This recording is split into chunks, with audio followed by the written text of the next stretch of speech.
Burada 2 kilogram alçı var. Bu alçıyı yoğurarak Michelangelo'nun bu heykelini kopya edebilir miyim?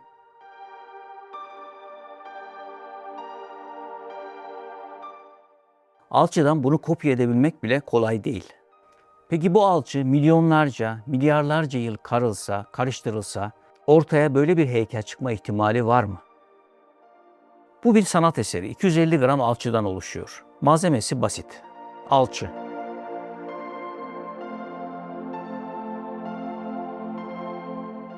Bu ise orijinali. Allah'ın sanatı. Allah'ın yaratıcılık gücü bu. Allah'ın sanatının farkı nerede? Allah kapkara topraktan bunun milyarlarcasını yaratıyor. Her bir insan 35 trilyon canlı hücreden oluşan bir sanat eseri.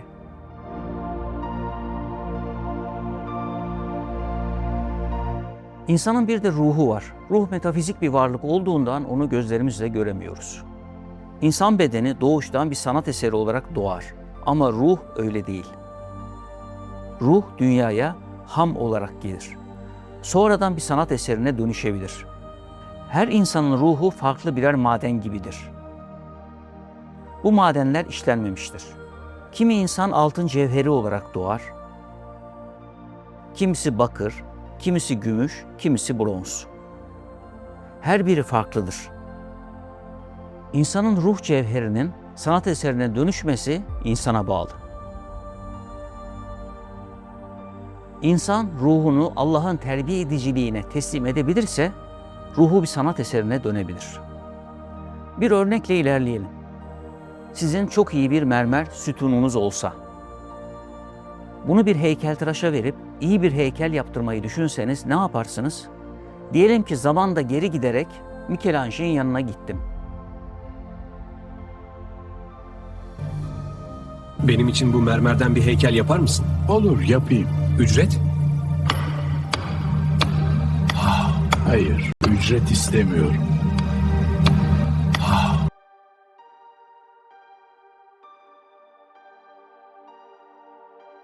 İnsan ruhu dünyaya işlenmemiş bir maden olarak geliyor.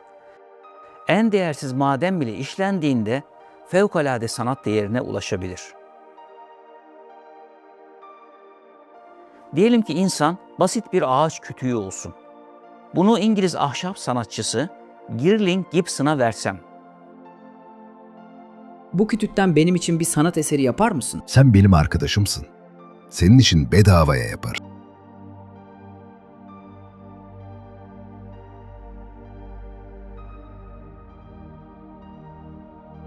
Sanatkar bir kütükten böyle bir sanat eseri çıkarabilir. En büyük heykeltıraş ne Michelangelo ne de Rodin'dir.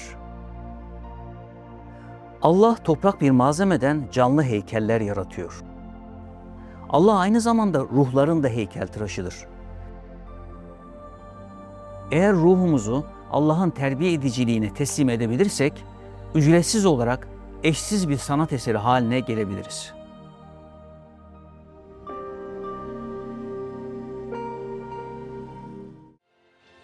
Sirklerde hayvanları terbiye ediyorlar. En vahşi hayvanlar bile terbiye edilebiliyor. Çok zor hareketleri öğreniyorlar. Ama en zor terbiye edilen varlık hayvanlar değil, insandır. İnsanın ruhunu hayvani davranışlardan temizlemesi kolay bir iş değil, çok zor.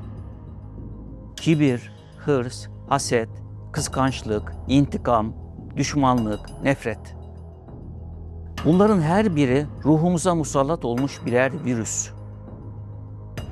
Bunlardan kurtulmak için ruh terbiyesi gerekiyor. İnsan Allah'ın terbiye ediciliğine teslim olduğunda ruh heykeli bir sanat eseri olma yoluna girer. Kader binbir çeşit darbeyle ruhu olgunlaştırır, yontar. Bu olgunlaşma en tahmin edilmez çekiş darbeleriyle, en tahmin edilmez senaryolarla gerçekleşir. Diyelim ki kader bir sosyoloji için terbiye süreci takdir etti. Ne olur? Binbir türlü kötü etiketli sürprizle karşılaşırız. Robin Williams, Oscar ödüllü herkesin tanıdığı bir aktör. Komedi sanatçısı Tolga Çevik, Amerika'da Robin Williams'tan senaryo dersi almış. Bir röportajında Robin Williams'la olan hatırasını anlatıyor. Peki var mı enteresan bir anın abi? İrticali sohbetlerin arkasından hemen bir şey yazın diye de ödevler de verirdi. Herhalde sıkılıyordu bizden Robin Williams. Böyle yazıldı. İşte hadi bakalım okuyun, kim birinci olacak, kim ikinci olacak, kim üçüncü olacak falan okudu. Ben ilk ona bile giremedim benim yazdığım. Sonra bir tane çocuk ikinci oldu, öbürü 3-4 falan.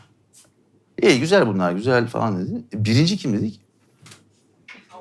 Falan. Onun yazdığından iyi yazamazsın dedi. Aslında biraz da beni fiştekleyen laf odur. Hocam koy gitsin. Yani niye zorluyorsun ki? Ne olabilir ki yani? Çok doğru bir laftı o. Çok doğru bir laftı. Evet, en eşsiz ve en tahmin edilmez senaryo yazarı Allah'tır. Her insan için yarattığı senaryoda ona başrol olma fırsatı veriyor. Her insana ruh heykelini ücretsiz olarak inşa etme imkanı tanıyor.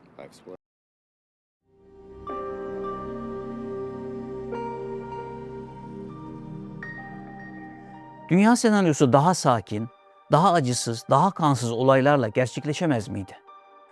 İnsanlar daha çok macera filmlerini sever. Tüm zamanların en iyi 10 filmi şöyle. Senaryolarda ahlaki çatışmalar var. Merak uyandırma ve gerilim var. En kötülerle en iyiler var. Karakter dönüşümleri var. İnsan onuru, adalet, sadakat, vicdan gibi temaların ölesiye sınandığı sahneler var. Bu filmlerin güzelliği insanın kötülerle mücadele etmesinden geliyor. Bu senaryolardan kötü karakterleri, acı veren kısımları ayıklasak geriye ne kalır? Geriye kalan kısımları kimse izlemez, ilgi çekmez. Kötülükleri silince senaryoyu çöpe atmış oluruz. Peki bu acı ve ızdıraplı sahnelerde rol alan aktörler film çekimi bitince ne hissediyor?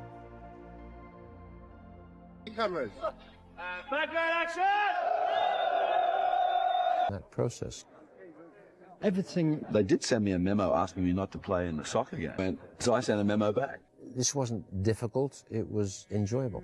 As you probably know, Gollum pulling them back, Andy accidentally pulled. So that became kind of difficult. You see in the movie are all from that reflective glass. And I'm sure if you look really carefully. Zor sahnelerin acı ve ızdırabı devam ediyor mu? Etmiyor. Rolü güzel oynamışlarsa setten sevinçle ayrılıyorlar.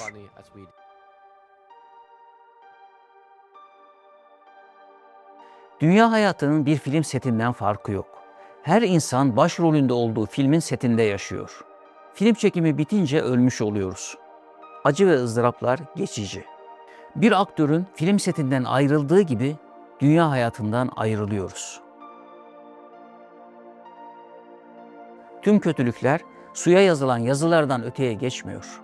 Kalıcı olan asıl gerçeklik ahiret aleminde. Ebediyeti kazanmanın tazmin edemeyeceği bir acı yok. Dünya hayatında yaşanan en zor olaylar bile tatlı birer rüya gibi kalacak.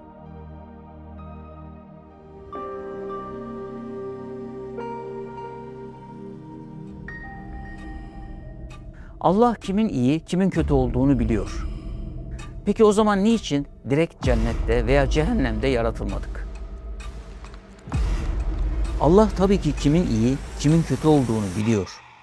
Ama direkt cennete veya cehenneme atsaydı bizim ruh heykelimiz inşa edilmiş olmayacaktı. Ruh madenlerimiz yaratıldığı gibi kalacaktı. İrademizle bir şeyler başarmış olamayacaktık. Cenneti hazır bulurduk ve kıymetini anlamazdık. Ahireti gayret ve çalışkanlığımızın, iyilik ve güzelliklerimizin bir ödülü olarak göremezdik. Direkt cennete gitseydik algılarımız çocuk düzeyini aşamayacaktı.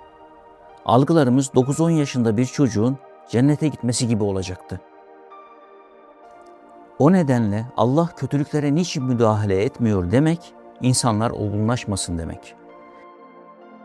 İnsanlar çocuk olarak doğuyor, çocuk olarak kalsın demek. Bu nedenle kötülük problemi insan ruhunun terbiye olma sürecidir. Kötülüklerle mücadele ederek ruhumuzu arındırabiliriz. Ruhumuzu terbiye etmeyi düşünmezsek kolay olanı seçeriz. Kolayca kötü bir insan haline gelebiliriz. egoist bir insan, sahtekar bir insan olabiliriz. Hatta milyonlarca insana zulmeden bir tiran, Firavun veya Nemrut bile olabiliriz.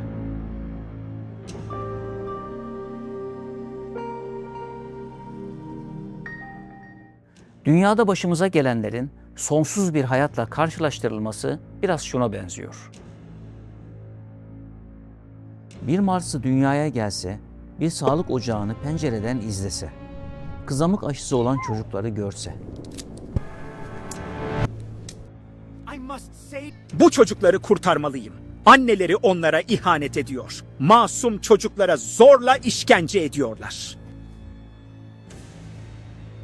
Bir Marslı normal olarak bunları düşünür. O kısa sürede yapılan ızdırap ve acılara bakarak dünyanın bir işkence gezegeni olduğunu düşünebilir.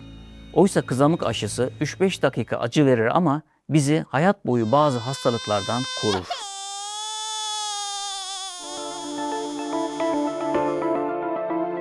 İnsan ömrü boyunca kötülüklerle mücadele etse, kötü insanlara muhatap olsa, sonsuz bir hayatın yanında bunun bir kıymeti olabilir mi? Sonsuzun yanında yüzlerce yılın bile matematiksel olarak bir değeri yok. Bir insan ebedi sağlık istiyorsa kaderin çekiş darbelerine sabredebilmeli. Her sıkıntı, her üzüntü ruh heykelini yontan birer çekiş darbesi gibi. Bazen kırılmalar olur, bazen çatlamalar, dökülmeler olur. Bunlar acı verir fakat bu acılar geçicidir.